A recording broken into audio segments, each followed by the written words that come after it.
तुझं नाव काय? गौरव जाधव. कसं दुकान तुझं इथं? माझं चहा अमृत किल्ल्याचं दुकान आहे, गजानन अमृत किल्ले. बरं, काय प्रकार घडला? काल रात्री दगडफेक हे ते मारामारी. कशावरनं झाली पण सविस्तर सांग. कशावरनं नाही, मी त्यांनी मला शिवीगाळ केला. त्यांना फक्त मी बोललो होतो शांत बसा म्हणून, त्यांनी मला शिवीगाळ केला. बरं, किती वाजता दगडफेक झाली आहे? 9:45 वाजता झाली. त्या टायमाचं दुकान चालू होतं का? हा, चालू होतं माझं दुकान. मी दुकान आवरायच्या याच्यात होतो तरी म्हणजे आले रिकामा शिवीगाळ केला. मी काय बोललो नाही तरी पण शिवीगाळ. काय काय नुकसान केलंय? काही दगडफेक केली, CCTV फोडले, दुकानावर शटर मारलं, बोर्ड फाडून टाकले, देवाचे फोटो तोडून टाकले त्यांनी.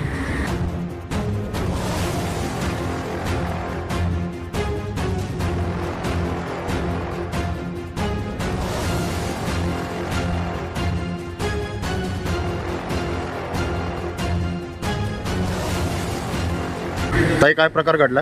आमच्या बिल्डिंगमध्ये रात्री नाही मुलांच्या खूप मारामाऱ्या झाल्या आणि हे 1 वर्षापासून रोज चालू आहे. आम्ही 3 वेळेस ऑनलाईन कंप्लेंट केली पण त्याच्यावर काही ॲक्शन घेतली जात नाही. तर आम्ही इतके घाबरलेलो ना, रात्री लाईट नव्हती त्यात आम्ही इतके घाबरून बसलो ना जसे आम्ही चोर झालो आहे. आणि इथं ते येणारे शिराजोर झाले ना आणि आम्हाला त्यांच्यापासून भीती आहे.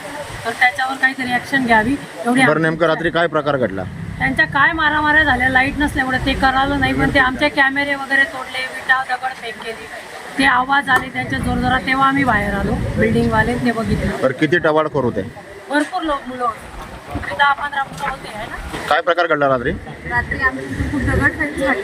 रात्रीच्या वेळेस शतपावली करायचं म्हटलं तरी आम्ही येऊ शकत नाही, कारण की खूप टवाळ मुलं सिगारेट वगैरे पीत राहतात. रात्री बेरात्री भरपूर काही होत राहतं. लहान बाळाला घेऊन म्हटलं तर निघू शकत नाही. खूप काही कॅमेरेही तोडले आमच्यावाले. अजून काय करू शकतो? 3 वेळेस तर कंप्लेंट झाली आमच्या इथे पोलिसांना, तरीही काही